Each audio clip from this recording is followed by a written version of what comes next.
Ladies and gentlemen, we are currently holding for further traffic clearance. Check out Kristen's new website, MagicalJourneysVacations.com, for all your vacation needs. Disney, Universal, cruise lines, and more. Thank you for traveling with us. MagicalJourneysVacations.com. Have her book your magical vacation today. Listening to a Weeby Geeks Network podcast. The Dining at Disney podcast. The Dining at Disney podcast. You know the thing about good food? It brings folks together from all walks of life. Your ultimate source for the wonderful world of dining at the Disneyland and Walt Disney World Resort. If you are what you eat, then I only want to eat the good stuff. Kristen and Bubba are your guides on this culinary adventure. People are going to line up for miles around just to get a taste of my food. Our food. Join them as they discuss the latest food news, expert tips, recommendations, and trip planning advice as it relates to Disney dining. Try the gray stuff. It's delicious. Don't believe me? Ask the dishes. From quick service to fine dining, you'll discover all the best restaurants and food as you hungrily explore the Disney parks. Let's do this thing! The Dining at Disney podcast. And now your hosts, Kristen and Bubba.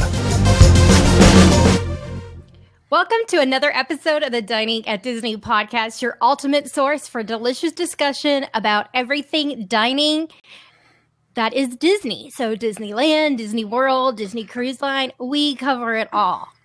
I am your host, Kristen. I don't know, other than a Disney foodie, a travel expert. I guess that's what you would say, though, right? Yes. Travel expert. You are okay. Disney travel expert. And you, Bubba, my co-host, are a former cast member. And let's see, you've done pretty much every job you could do in a restaurant. Yeah, Restaurant I think guru. I have. Yeah, I'm based from janitor all the way to manager. You could say that. Former Disney cast member, maybe future. You know really how all of this truly works behind the scenes.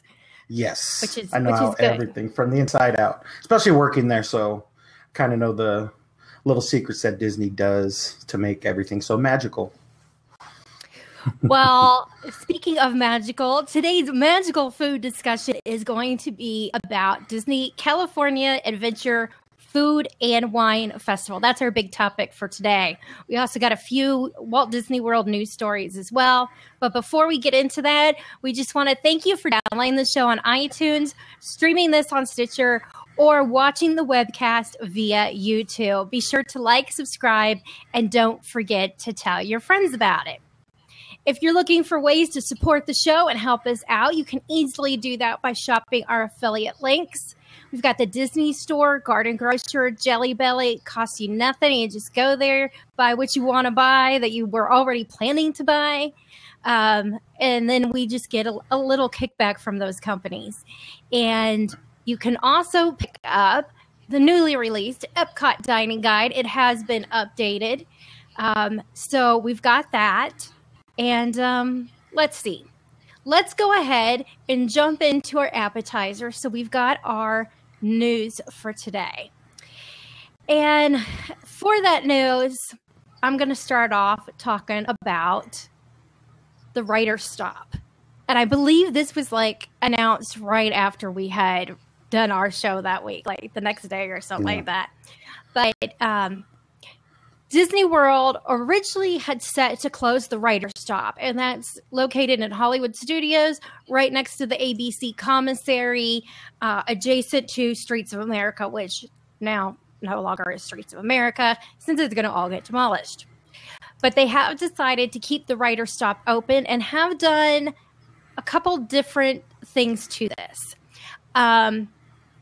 It's going to be open from 11:30 to 1 hour before Sci-Fi Dine-In Theater closes. It is going to be a quick service stop just like it was before, but it's going to serve appetizers, beer, wine, and non-alcoholic refreshments. Some of the menu items that you'll be able to enjoy are going to be warm pretzels served with a spicy mustard and cheese sauce, spiced nuts, charcuterie, and cheese platter. If you need coffee, they're still going to have that available. That's not going anywhere. But we think what Disney's trying to do is use this as a way to get people to grab a little bite of something to eat, have a little drink while they're waiting for their advanced dining reservation over at Sci-Fi Dine-In. It kind of gives them a little something prior to going in and having their meal there. Yeah. As far as we know, it's just temporary.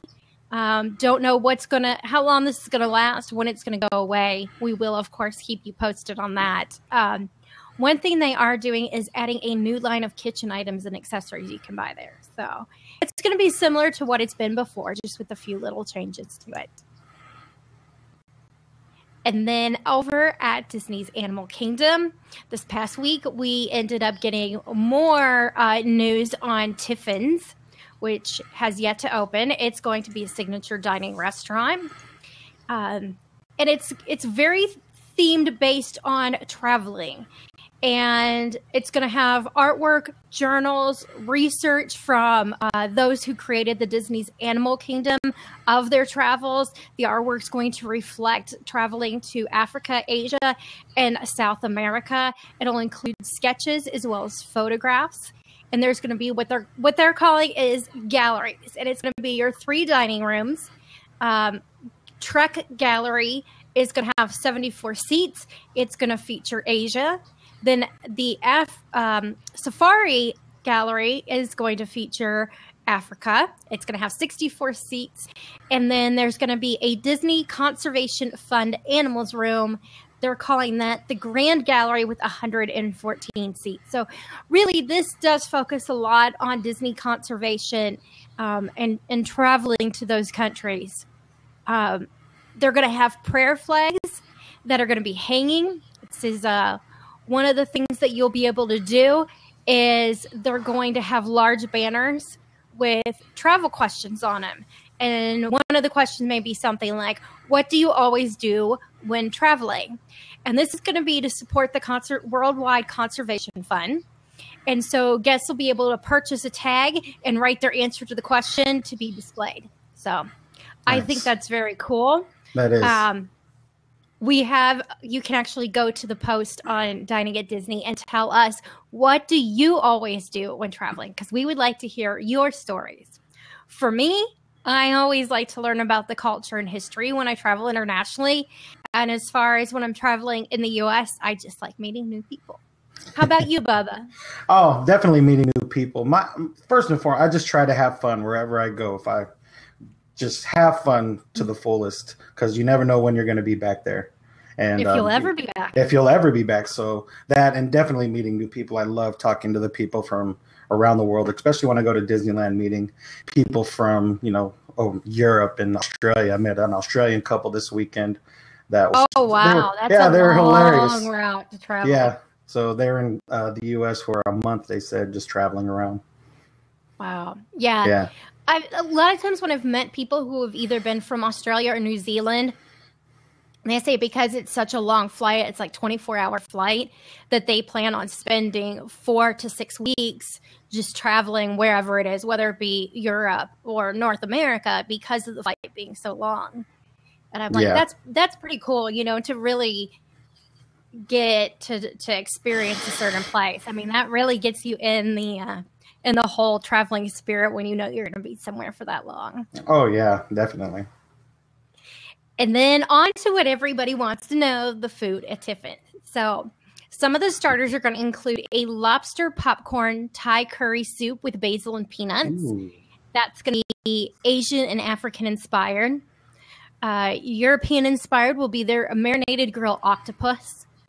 South America is going to have a sustainable seasonal fish crudo.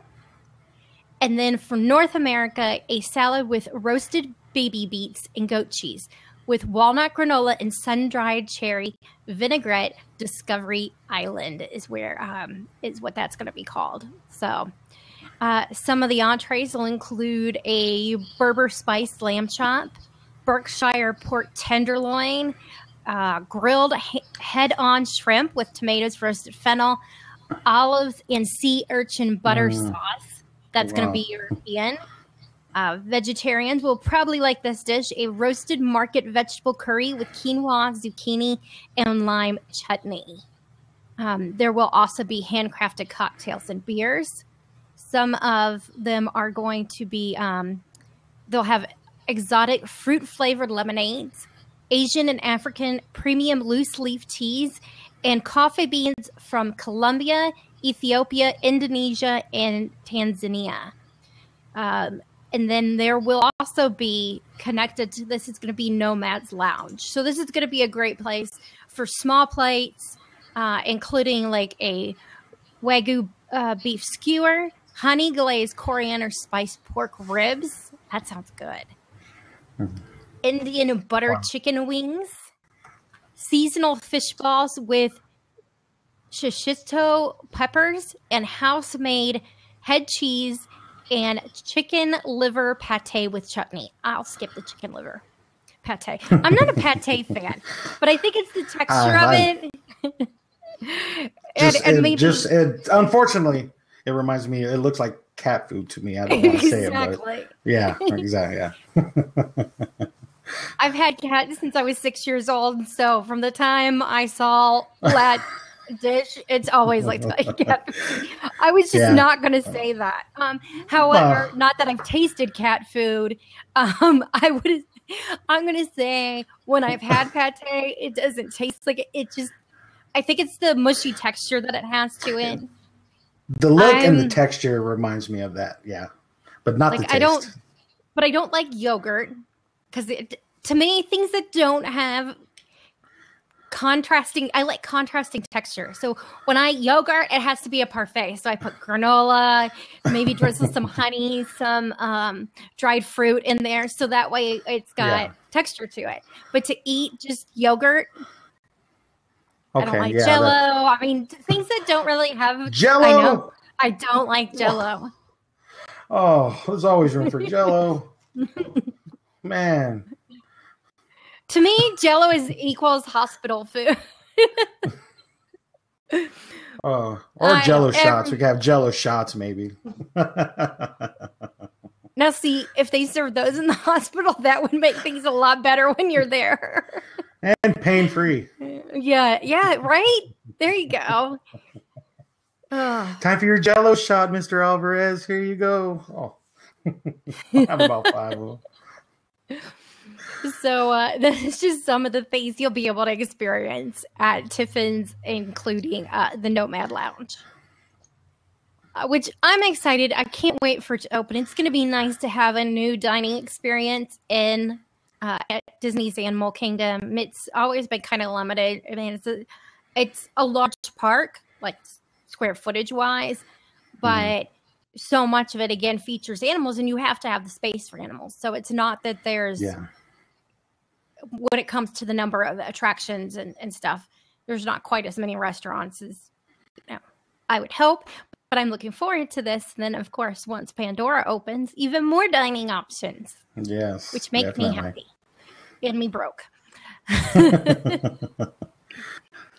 And let's see, the last show, Bubba, we talked about the Magic Kingdom adding an evening event, ticket event. Yeah. Well, just a couple weeks later, they announced Disney Early Morning Magic. I read that, yes. Yep. Okay, so this is going to be very limited, just like the other one. It is a hard ticket event. What it'll give guests is the opportunity to enter the park before other guests. So it'll start at 7:45 and runs till 10 a.m. You have to have, if you're wanting to stay after that, you have to have a ticket for a full park day. Yes. So you can't, this does not include later in the day for you to be able to stay in the park. No. You have to have 2 tickets if you're going to do that.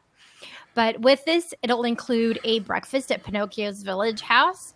Some of the menu items are going to be seasonal fruit and berries, fresh baked pastries, scrambled eggs with assorted toppings, veggie frittatas, cured meats and cheeses, smoked bacon, pork and turkey sausages, fried potatoes with caramelized onions, waffles with butter and syrup. There will also be chilled juices, coffee, and tea to drink. Breakfast will be available from 8:30 to 10 a.m. It's going to be $69 for those 10 and up. Ages 3 to 9, it's $59, of course, plus tax. This will start beginning on April 26th. It's on select Tuesday and Saturday mornings. And yeah, so it also gives you the ability, you'll be riding 3 attractions as well. And that's going to be Peter Pan's Flight, Seven Dwarfs Mine Train, and the Mini Adventures of Winnie the Pooh, which are all attractions that can get very long wait times, especially Seven Dwarfs Mine Train, which has a very long wait for that one. I haven't seen it under 80 minutes when I've been there. And that's including off season. Wow. So, but you can purchase tickets online or by calling 407-827-7350 and check-in for that begins at 7:30. So I don't know what to think about that. To me, I'm liking more because you get breakfast. Yeah, I was gonna say adding the breakfast to that's a great idea. I think they should just maybe charge a little bit more and have a buffet just for those guests.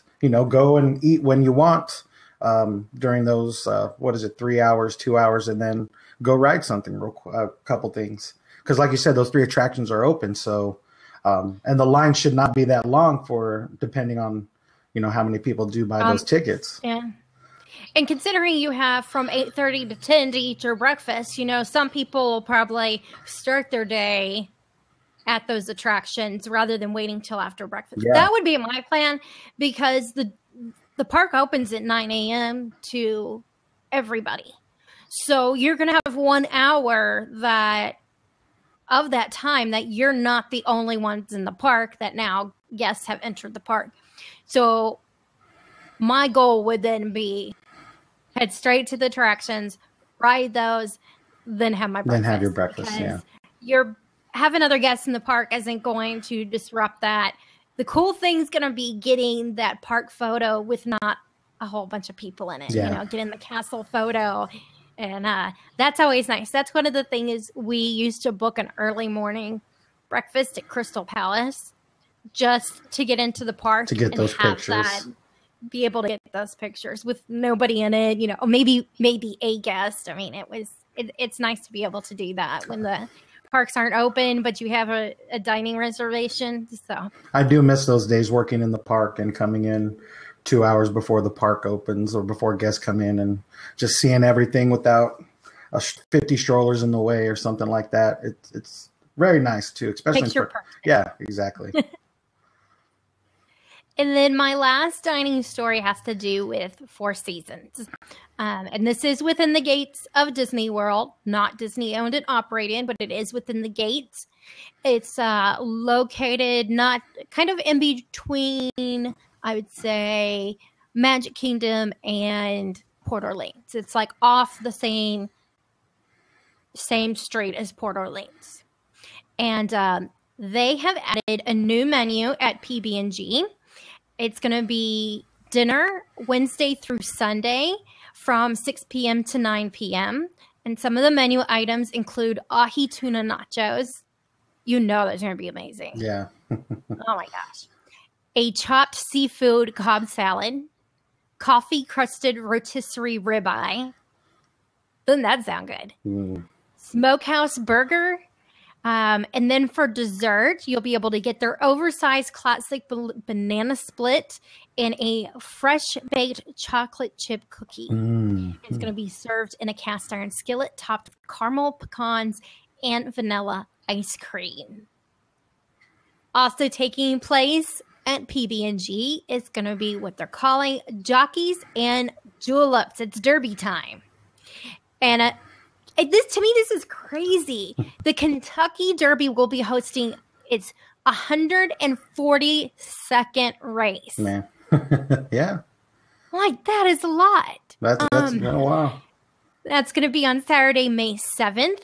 If you're not going to be going to the Derby, you can still pretend you are there having fun by going to PB&G, getting all dressed up in seersucker, putting on a Derby hat. They're going to have on their TVs from noon to 8 p.m. the race.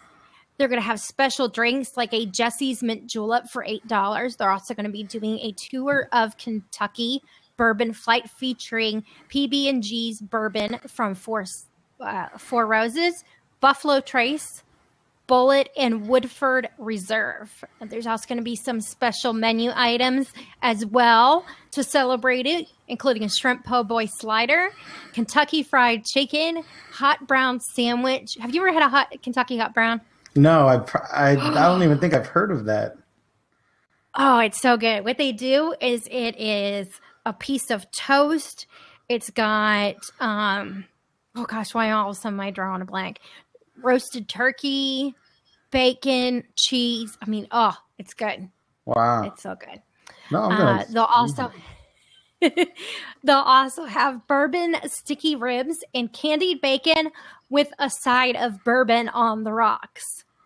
Ooh, candied bacon, two of my favorite words. Now, those of you that do show up dressed, if you wear a hat, you'll receive 10% off of your bill. Oh, nice. There's a little way to get a discount. But in addition to that, the best derby hat will receive a cooking class with PB&G chef Mickey Termini. So you get a prize if you have the best derby hat. So wow, that's awesome. Start thinking. You got a couple weeks. May 7th, right? And they're also going to have a prize for those who choose to compete in selecting the winning horse. So they're making that a lot of fun. Yeah, that is. Wow. Also, Mother's Day is just around the corner. That's the day after the Derby on Sunday, May 8th. And you, of course, have to remember to treat Mom. There's going to be a few things going on. Ravello will have a special buffet from 11 a.m. to 6 p.m. They're going to have several stations, including pasta, a seafood bar, a raw bar, carving station with prime rib, and herb-crusted leg of lamb. Dessert, there's going to be a separate station for kids. Brunch is going to be $110 per adult. Kids age 5 to 12, $45. If you're looking for dinner, you can take Mom to Kappa, which is one of our favorites. It's the Spanish restaurant located at the top of the resort. They're going to have the regular menu, but also a special Mother's Day menu that'll include duck confit for an appetizer, a petite filet, plus a chocolate lava cake dessert with banana ice cream. And Mom will receive a complimentary glass of cava and a box of macaroons. Then if you're also looking for a brunch that's a little bit less, Sundays, we've discussed this before. I talked about the review on the show, and it's plancha. Their incredible 3-course brunch with the bottomless mimosas and Bloody Mary. So that also will be going on. And if you like wine dinners, you're a wine connoisseur, then you might want to take part in Kappa's special Texan wine dinner. And it's going to be welcoming 5 master sommeliers on Friday, May 20th. It's going to start at 6:30, be an interactive wine dinner. Executive Chef Fabrizio Shinardi, Executive Pastry Chef Rabbi Saber, Kappa Chef Tim Dacey, Plancha Chef Pedro Sanchez, and PB&J Chef Mickey Termini will also be participating alongside of these 5 master sommeliers. So you'll want to check that out. You will get from the 5 master sommeliers, you'll be able to enjoy 30 pour award-winning wines. This is an exclusive dinner. $130 per person. Reservations are required. One nice thing, if you're dining at Kappa, Ravello, PB&G for dinner, any of those things, valet parking is fully validated. So that's a little perk there for you. Okay, Bubba. I have gone through all the Disney World news, and now the moment everybody has been waiting for, your review of the Disney California Adventure Food and Wine Festival. Woo! What a weekend it was, I'll tell you that. This hasn't happened for about 5-6 years since they started construction on Cars Land. They stopped it.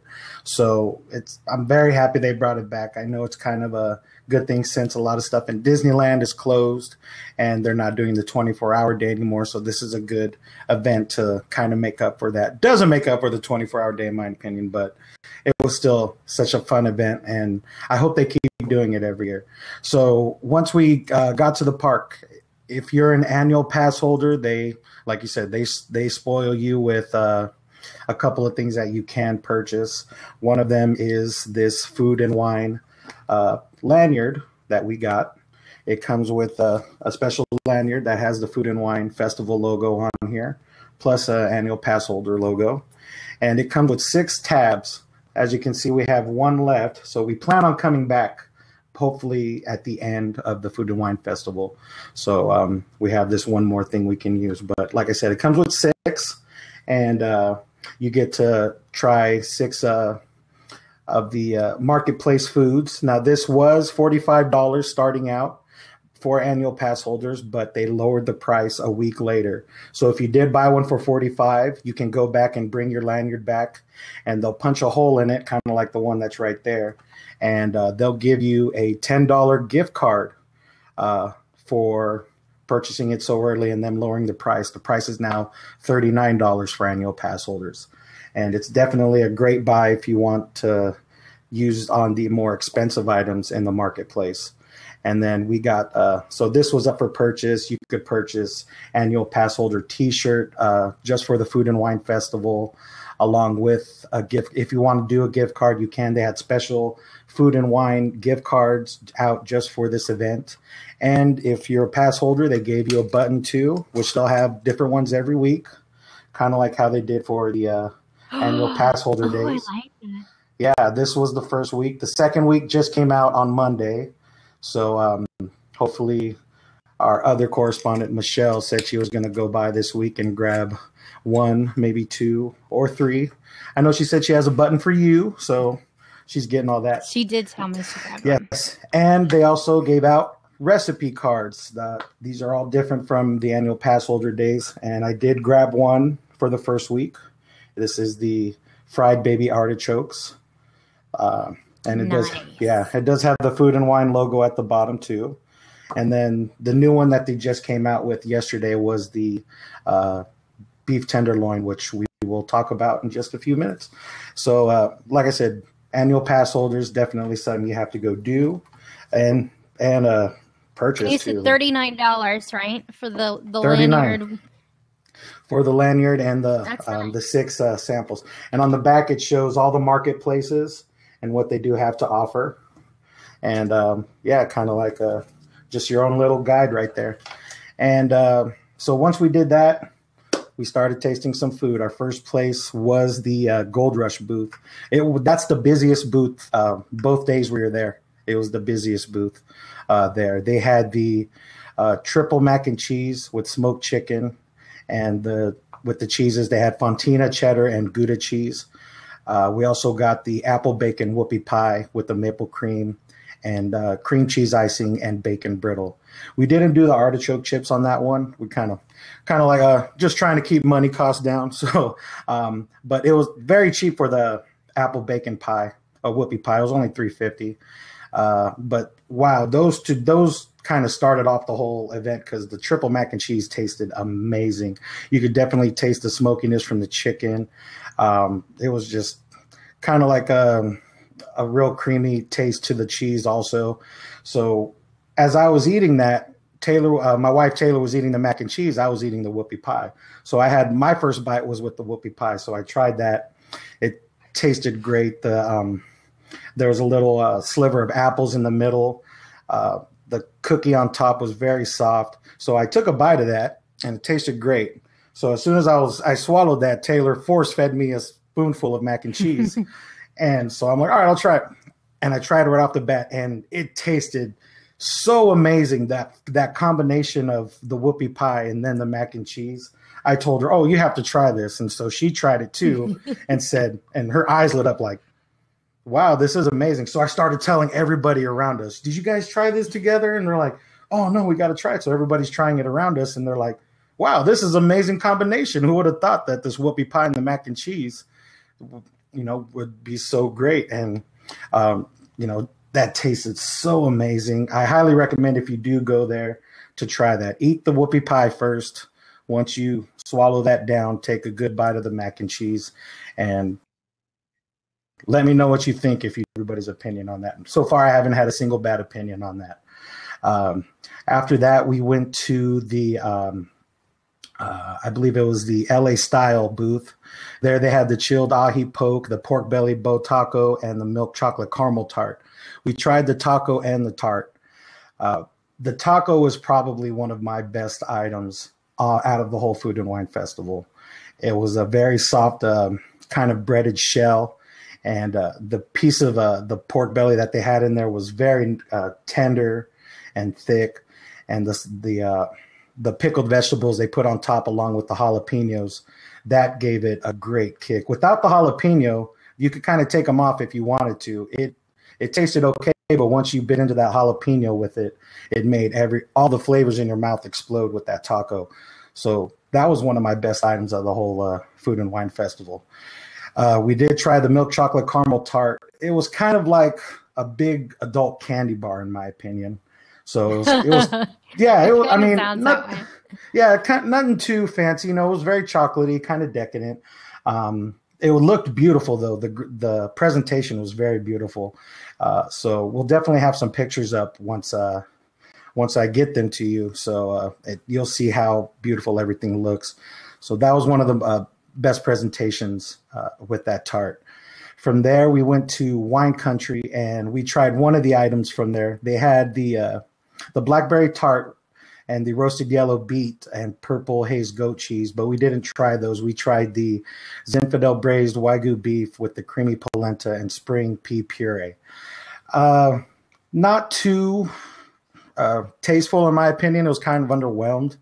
A lot of people agreed with me around. No. Yeah, so I guess the week before somebody said that they used chunks of beef for the Wagyu beef. This time it looked like a shredded pot roast on top of the polenta. And, the polenta was, tasted great. Nothing too fancy about the polenta, but the beef was just not too flavorful, in my opinion.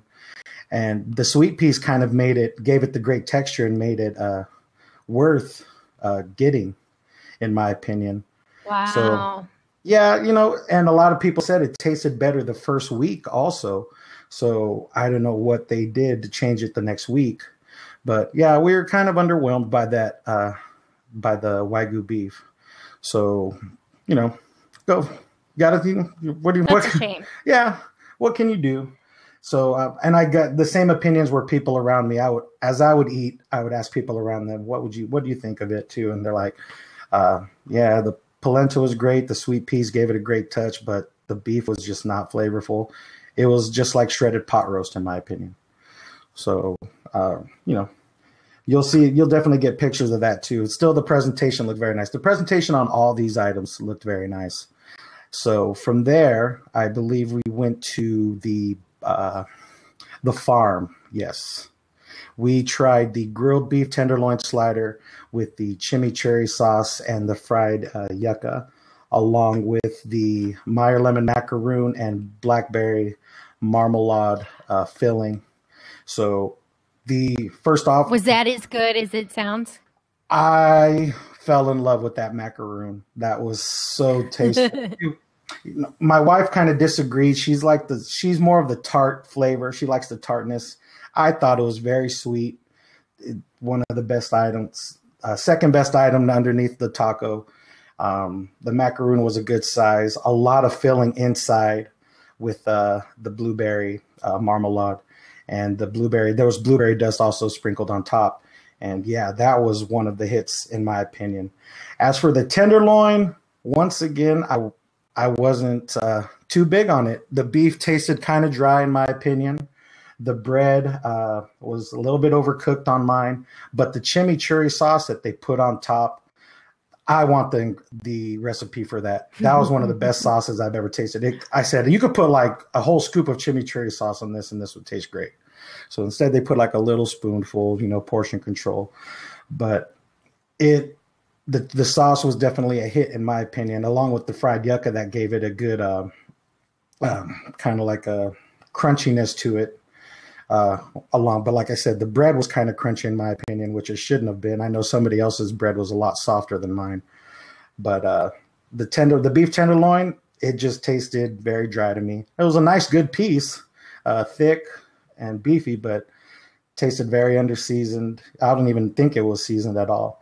Like I said, yeah, that chimichurri sauce, that's this week's recipe card. So I'm hoping to get one so I can get the recipe for that sauce. And then they also had the golden Thai vegetable curry, which we didn't try though. Hopefully when we go back, we're going to try some of the stuff that we didn't have. From there, we walked over to the By the Bay marketplace. And the big thing that we wanted to try was the white cheddar ale and bacon soup in a Bodine bread bowl. So we grabbed that, and we also grabbed the chilled shrimp and snow crab cocktail. The bread bowl, it was great. It had the right amount of beer, in my opinion, of ale. You could definitely taste the cheese and the bacon also with it. And the bread gave it a good kick. You just wanted to dip piece after piece inside there. It was very small, good. It was a good size still, but that's something I feel they should have in the park. Taylor still prefers the broccoli cheese over that. That's still her favorite bread bowl, but she said that's a second right there. But with the shrill cheddar and bacon, cheddar and beer. And yeah, that I'm sold on anything that has those three ingredients put together. And white cheddar. I love white cheddar too. It tastes so much better than just regular cheddar, in my opinion. And it like I said, you could taste everything that it says in the ingredients, the cheddar, the ale, and the bacon. So with that, Taylor doesn't eat seafood, but I ate it. The chilled shrimp and snow crab cocktail. Best presentation out of all the items there. Came in a nice cup. Wow. Yeah, that came in a nice plastic clear cup. They gave you a good amount of shrimp and cocktail sauce. The cocktail sauce had onions, diced vegetables also with it. And with the snow crab, it was the snow crab and it was holding the lemon up kind of so you can grab the lemon and squeeze it in. But that tasted great. It could have used more horseradish in the cocktail sauce. I think I make better cocktail sauce than that. Yeah, but like I said, it was a good amount of shrimp too, also inside, good chunks of shrimp, not too big, so that you can get a lot in there. And there was a good amount of crab too. They gave you the whole leg, so all you do is just peel the half of it out, and you can just pull the rest of the meat out, and it blended well right inside there. But yeah, best presentation out of all the items there. So what else did we get? I think that was it. That was the food that we had for that day. We also the next day had we couldn't. We wanted to try the Viva Fresca. So we went over. As we were in line, we met some friends, and they said the taco did not taste great at all. Do not get the taco, get the burrito. So they had, so there was a fried shrimp taco with pickled onion, jalapeno, and queso fresco with avocado lime cream. But the burrito that they had, they said it was amazing. An Anaheim chili and roasted cauliflower burrito with jack cheese and avocado lime cream.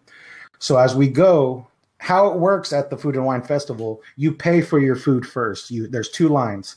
You pay for your food. Once you pay for it, you get your receipt. You go into the line at the booth, and then you show them your receipt once you're up at the booth. As we went to go pay for it, we said, can we get 2 burritos, please? They said, we are out. We'll be out probably for about 35 to 45 minutes. So we decided, we'll come back after. We were going to go see a cooking demonstration. Once we came back after the cooking demonstration, they said they were out for the day. And so we were very disappointed. We wanted to try that. So like I said, if we go back, we're going to try that again. But everybody said that burrito was just amazing. One of the best things at that Viva Fresca booth. So that was the food so that was the food that we had. We didn't really have any beer samples or wine samples. My main focus was the food, making sure, I try to get as much as I could eat in. And so I did try another item that was featured actually at Pacific Wharf Cafe, which was the Dungeness crab corn chowder in a Bodine bread bowl. Amazing. That was definitely. It sounds good. It was. They put the right amount of crab in. Not only was there crab in the soup, but they put 2 spoonfuls of crab on top of soup for you. Wow. Crab. It definitely had a good smokiness taste. You could definitely taste the corn, the crab. Even my brother-in-law, he was with us. He doesn't really eat seafood that much, but he tried a piece of it and he said, "This doesn't taste like seafood at all." It was amazing. So if you can go, that's one of my recommendations. It's not part of this. So it's I believe it's $13.99 at Pacific Wharf Cafe. It's a dinner meal. So go try that if you're there.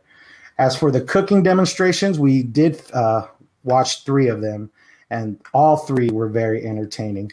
The first one was from Natalie Willingham. She's one of the chefs at the Disneyland Resort, and one of her items is featured in the Food and Wine Festival, which is the smoked chicken mac and cheese that she made for us, which was great. I'm so happy we got to see that one. We didn't know what she was making until she got up there. And when she said that, everybody was so happy because, like I said, that's one of the best and most popular items at the Food and Wine Festival. So she showed us everything of what cheeses she uses. I believe she used a smoked Gouda, a Fontina, and a Fiscalini cheese. It's kind of like a type of cheddar cheese. And she showed us a simple way to smoke chicken inside your house using aluminum tins. So it was very clever how she showed us. She just said, make sure you use wood chips, put it on top of an electric stove for about 2 minutes. And then once that's set, you can put it in your oven along with your chicken. Just make sure you have a well-ventilated kitchen area. You got your windows opened, your fans on, because it'll end up being really smoky inside your house. She was entertaining, and she said that she might have another cooking demonstration in the next couple of weeks. I told her we'd be back at the end of the month, and she said, I think I might be doing another one. So I'm hoping I get to see her again. The second one that we watched was Chef Brendan Collins. He is the owner of Hollywood restaurant Birch. You've also seen him on Bar Rescue, and he is the cookbook author of Cooking, Blokes, and Artichokes. Definitely one of the funniest ones. Yeah, that was a great book title. When he laughed, when he said that, I'm like, that's a great book title. Cooking, Blokes, and Artichokes. He is from Europe, and he was one of the funniest guys up there. He had his wife and his daughter up front. His daughter would ask him questions during his cooking demo. It was so hilarious. He told us this one funny story. What he was making, he used a thick piece of, I believe it was sourdough toast, and he toasted that. He sauteed sliced wild mushrooms, and he topped that on top of the toast with he calls it a fried egg, but it's basically sunny side up, but they call it fried egg in Europe. And he put 2 big pieces of well-done prosciutto on top. And I don't eat mushrooms, but I told him I would eat that in a heartbeat. But one of the funny stories that he told was that there's a restaurant over here on the West Coast called Norm's, and it's kind of like a Denny's or a IHOP, 24 hours, or Waffle House, as you guys have probably on the East Coast. And he was there with he was there with his wife, and he asked the server, so the server asked him, how do you like your eggs? And he said, oh, I'll like a fried egg, please. And she's like, okay, how would you like that? And he's like, fried. I want it fried. Okay, well, how would you like it? And he kept telling her, I want it fried. I don't know what the problem is. And he's like, oh, well, do you want it over medium, over easy, over hard? And he's like, no, I want it fried with the egg sticking up in the air. And the wife is like, honey, that's sunny side up here. And he's like, oh, that's kind of a weird thing to say. Okay, we call it fried over here. So, and during the whole demonstration, he would make sure he called this a fried egg. Don't call it sunny side up. Yeah. Yeah, that's definitely an American thing. Yeah, I'm like, he took offense by it. I'm like, hey, it was just funny how that story he told. But he took pictures with everybody afterwards, and he was a really cool guy. I'm glad I got to see it. He did 2 demonstrations that weekend. I believe he cooked something different in his other demonstration, but we didn't get to watch that. The third one that we did watch was from Chef Barbie Flores. She's a YouTube star, private chef, and she's an instructor for the Cooking matters, for cooking matters. And she made us a quinoa casserole with shredded chicken, pepper jack cheese, roasted corn, and black beans. But the big thing that she wanted to stress was that the quinoa that she used was, this was from Ecuador. It was, there's a website called disproimp.com. It's DISPROIMP, and they sell quinoa that is grown in Ecuador, which is Ecuador is one of the biggest quinoa suppliers in the world. But where they grow it, you know, with the air and kind of also the shading. That she said the shade from the mountains also helps produce quality quinoa. And she used that along with a barbecue called Blender's Barbecue, which you can purchase over at blendersbarbecuesauce.com. We actually met the owners of the barbecue sauce. They were there at the demonstration. And she was, I've never had quinoa before, I told her. I said, this is something I'm going to try. I don't know. Have you ever had quinoa before? I have. I actually like quinoa. I have almost always have a bag of it at home, just because I think it's, you know, it's so healthy and it's a great alternative, you know, to having rice or potatoes or something like that. It makes for a nice side dish. I like it. I like to use it to make salads, like add some like citrus vinaigrette to it, and then maybe, you know, some onions with a little bit of like cranberries, things like that in it.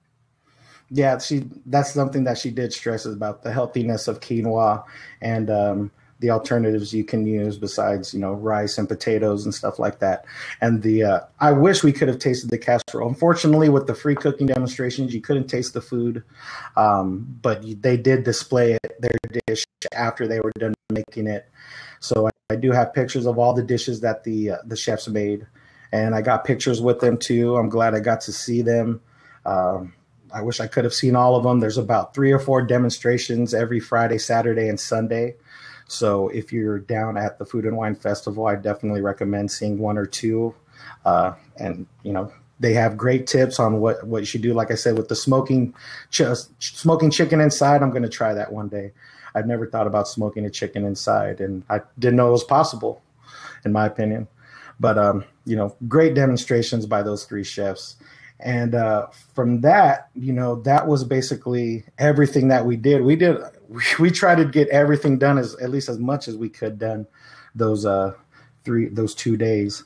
And like I said, we're going to go back. We're going to try to get other stuff that we didn't try. And hopefully I'll give my opinions on those soon. So if you're there at the Food and Wine Festival, please let us know. We want your opinions on everything you eat and see from the park. Even if you're not at the Food and Wine Festival, if you're in the Disney parks, just let us know everything that you're eating and let us know how it tastes. But definitely a great job from Disney. I wish there was a little. They have to find a better way to get the booths more spread out. How it was is as you're walking down towards Cars Land from Buena Vista Street, that's where all the booths were located. So it kind of got congested, especially with the lines. You know, there's 2 separate lines for each booth, one to pay and one to pick up your food. And, you know, not only that, there was the wine tasting and the beer booths also, which were basically full too throughout the day.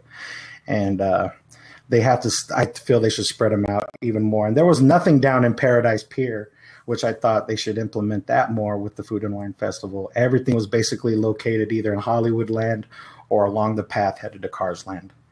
So spread that out a little bit, and I think there'll be much better success. As for the celebrity cooking shows, I did not get to do any of those. Those are paid cooking shows that you have to reserve online or over the phone. But I talked to people that did attend those, and the Bobby Flay one, some people were kind of unimpressed with the food that he made. I believe he just, you know, and I told him, I said, that's the only show that was sold out as of right now. Even the Kurt Russell one, which we'll talk about in a minute, isn't sold out yet. But, you know, they need to, I think they need to bring in more chefs that are, you know, not just a face for that actually can cook, in my opinion. And so I believe that was that one. And Andrew Sutton. Everybody said the Andrew Sutton one was amazing. I wish I could have done that one. The food tasted great. Was it Bobby Flay or Guy Fieri? Oh, did I say Bobby Flay? Yeah. Oh, I'm sorry. It was Guy Fieri. I don't know why I got my chefs mixed up. Thank you for telling me that. Guy Fieri. Yeah. Maybe because both of them have done a lot of shows for the Food Network. Yeah, Bobby Flay, though, he's much better in my opinion. But yeah, sorry, that was Guy Fieri, hosters of Diners, Dives, and Drive-Ins. And, he made, I believe he did make like a tri-tip sandwich and a type of type of meat salad from what I asked from one of the guests. They said the drink that he made was excellent. I forgot the name of it. But the people I talked to with the Andrew Sutton one, they did the Andrew Sutton and the Bobby Flay one, which I couldn't believe. But they said the Andrew Sutton. You mean Guy Fieri? Or Guy Fieri. I'm going to shoot myself in the head. Guy Fieri.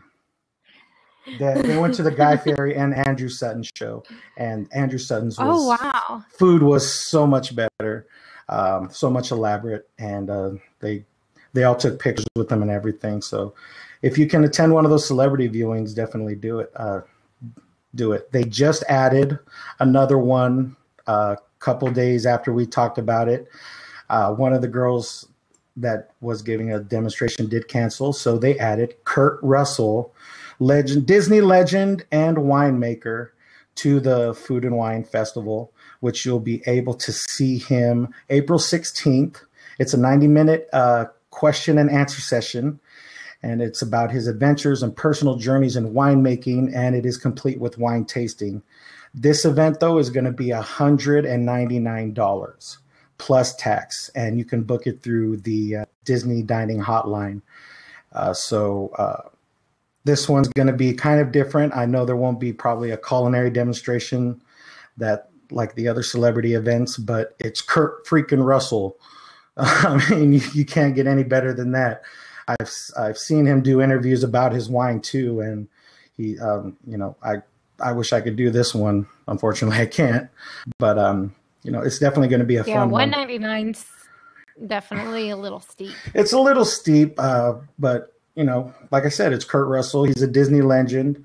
His wine is amazing from what I've heard from other people and from interviews about his wine. And, you'll have a conversation with them. I'm sure he's going to do pictures with everybody afterwards and sign your wine bottles and everything like that. So they just recently added that. His wines are available. What's it called? Alfresco Terrace, right? Isn't that what it's called? Tasting Terrace?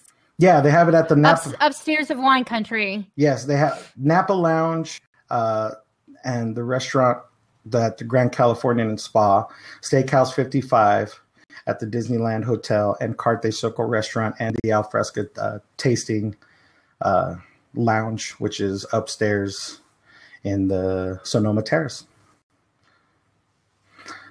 Yeah, I like that place up top. It's such a I think it's just such a great place to unwind at the end of a day over at Disney California Adventure. Go up there, sit, and you've got the beautiful view of Cars Land there. Yeah. And it's great if you get there before the lights come on and watch them light all that up while you're there. It's just super cool. It is. And there's always a kitty cat up there. Yeah, we saw a cat last time we dined over there with you guys.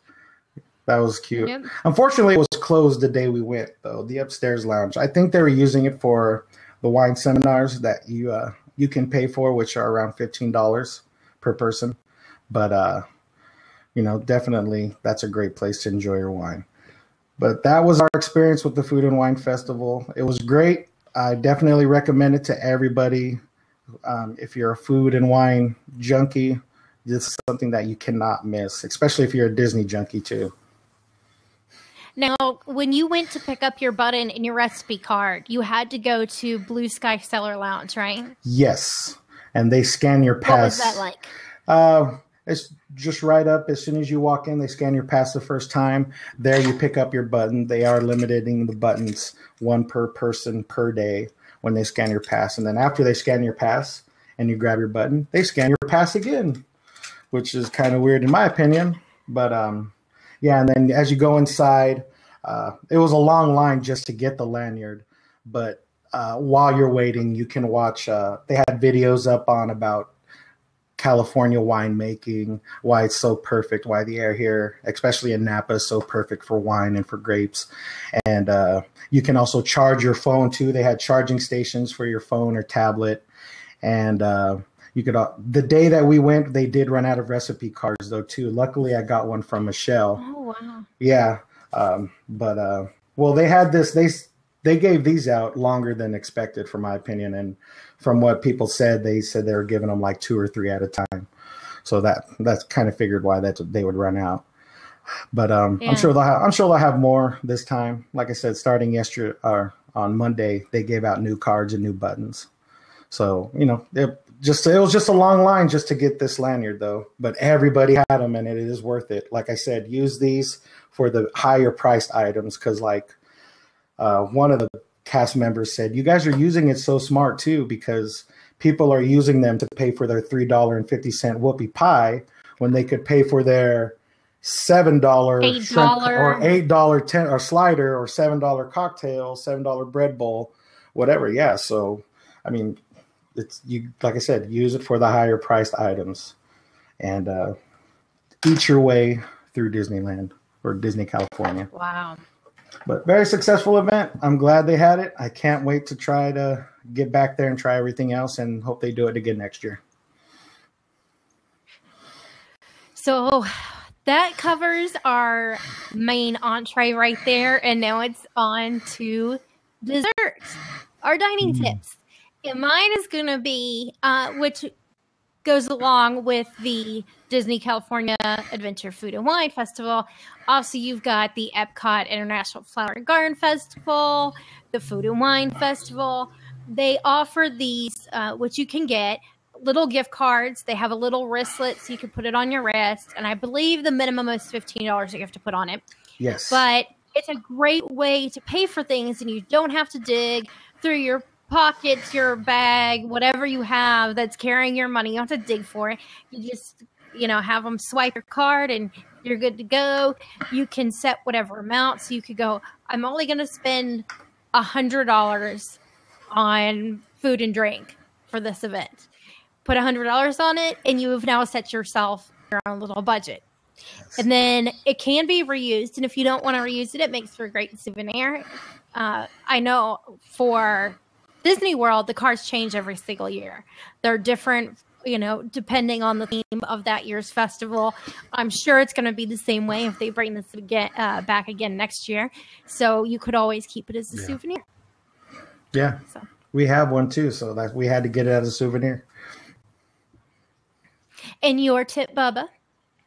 My tip is there's a nice little restaurant in Disney, California called the Cove Bar, which is where we met Kristen and Aljon for the first time. And there they have a secret drink menu, which you might know about it. But there's 5 drinks that are on this drink menu, that secret drink menu, that aren't on the regular menu. And they're kind of like different spins on Long Island. So here are the 5: the Black Pearl, the Earthquake, the Neverland Tea, the Fun Wheel, and the Zombie. Now I'm gonna put something up later this week, and I'm gonna show you what they do to make these drinks. What are the ingredients for each one? But they're like own unique twist on Long Island's. They're not on the menu. You have to ask for them. They're very colorful. They're very strong too. So I mean, I'm a big guy, and these drinks can kind of hit me a little bit. So be prepared when having those. You're drinks. getting your money's worth there. Yeah, and then also they just did this at the Cove Bar a couple weeks ago. Is they have a new check-in system. The line was so long to get in the Cove Bar. People were waiting 2 hours in line to get in this place. Yeah, so now they implemented a new check-in system where you come in and you check in. You give them your cell phone number. They will text you back when your table is ready, wherever you are in the park. So if you're over at, or they'll give you a heads up, like your table will be ready in about 10, 15 minutes. So if you're over in Hollywoodland, you check in and then you decide, let's go to Hollywoodland, try Tower of Terror, all that. You get a text saying, oh, your table will be ready in about 20 minutes. You can go over and start walking over to the Cove Bar. So that way you can get your little dining experience in. It's not a full-on restaurant. They do have a small bites menu, which their number one item is the lobster nachos. So if you're there, that's definitely one of the things you're going to have to try. Another big thing that they have on there are the tri-tip sliders. It's a trio of tri-tip sliders with one of them has barbecue with crispy onions and slaw. Another one has arugula cheese and blue cheese. And they're all a couple of different ones too, and they're all on toasted brioche buns. So like I said, ask for the secret menu and check in through your phone. Instead of waiting 2 hours in line, you can go and enjoy the park. That's really cool. I like that idea. They need to do that with a lot more places. Oh, I know. Wouldn't that be nice? Yeah. Well, that is our meal for you today. And before we let you go, I want to remind you a couple things. One of them is don't forget to enter our easy contest to win the Disneyland recipe cards that Bubba's got for us that we mentioned a few weeks ago. All you have to do, I mean, look at that. That is awesome. And all you have to do is submit to us and tag us with your photos on Instagram or Twitter. Sounds Use good. hashtag ADP for Dining at Disney Podcast. And you're entered for a chance to win. Each one of your photos of either the Disney California Adventure Food and Wine Festival or the Epcot International Flower and Garden Festival, all those pictures. All you got to do is post that like you're going to on Instagram because you want to share, and then just tag us, use the hashtag, and you're entered to win those awesome recipe cards. Yes. And if that's not enough, you can also help us out by picking up the Epcot Dining Guide. And we're doing something very special that is for our listeners. And you can save $3 and get the book for $6.99 using promo code DADP. This is just for our podcast listeners. And we have this code available for you to get the book through the end of May at that special price. Nice. So you'll see this in the show notes on the YouTube channel and on Weeby Geeks Network, because we are a member of Weeby Geeks Network. So yeah, you'll want to make sure to do that. It's full. I mean, this book it's got a lot of stuff on it. 136 pages, full color book. And you've got over 100 food and restaurant photos, in-depth information on all of the quick service and table service restaurant, including beverage carts with menus. If you have special dietary needs or you're looking to eat healthy, you'll find that in the book as well. We've got information not just on how to plan your dining, how you go about booking your reservations, what the Disney dining plans entail, because there are technically 5 of them, including dining strategies, recommendations, expert tips. We've got hyperlinks throughout the book to make it easy for you to connect to the information you want on the web. So all that's in the book, which is normally $9.99, but since you listen to the podcast, you can save $3 and get it for $6.99. Woohoo! So. And we also are on Patreon. So that's how where you're going to be able to get you the best sound quality we can. Make sure, Bubba just got a new headset. He just got a new mic. And that's how we're going to be able to bring a better podcast and website to you, is through that Patreon account. So if you want to help us out, you can do that there. And Bubba, tell everyone where they can find you on the interwebs. You can follow me on Twitter, Instagram, and Periscope. All 3 have the same name, big_Bubba_B. I did Periscope some of the demo from Natalie Willingham about the triple mac and cheese. Posted about a good 20 minutes of live Periscoping through her demo. But I did post also a lot of pictures from the Food and Wine Festival, which you can all find on hashtag DADP, Dining at Disney Podcast. So follow me there, give me a like, let me know what you think of everything, and let me know some of the stuff you like too. Share it with us. Well, you can find the Dining at Disney crew at diningatdisney.com. You can follow us on Twitter, Facebook, Instagram, Pinterest, and Periscope. On YouTube, you'll have to look for the Dining at Disney. As we mentioned, we are part of the We Be Geeks Network, and you can download and subscribe to our podcast on iTunes. And Bubba and I would love it if you would give us a rating and review, and we'd love you even more if it was a 5-star. So thanks so much for listening, and until next time, bon appetit.